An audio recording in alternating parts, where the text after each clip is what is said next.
Ready to unlock a world of instant, global transactions for your WordPress business by accepting cryptocurrency? First, we need to add a plugin to your WordPress site that will handle the cryptocurrency payments. Head over to your WordPress dashboard on the left-hand side, navigate to Plugins, and then click on Add New.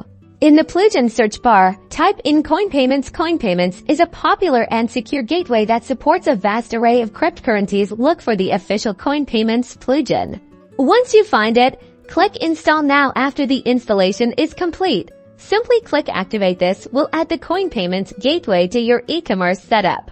Now, let's configure CoinPayments. Head over to your WooCommerce settings, then go to the Payments tab. You should see CoinPayments listed as an available payment method. Click on it to access the settings. Here's where you'll need your CoinPayments merchant ID and API keys. You'll get these by creating a free account on the CoinPayments website. Once you have them, paste your public API key and private key into the respective fields in your WordPress settings. Make sure to also enter your CoinPayments merchant ID. Double-check all your entries for accuracy. Then scroll down and click Save Changes. And you're done. Now, when customers proceed to checkout on your WordPress site, they'll have the option to pay with Bitcoin, Ethereum, or a wide range of other cryptocurrencies, broadening your reach and offering unparalleled payment flexibility. It's that simple.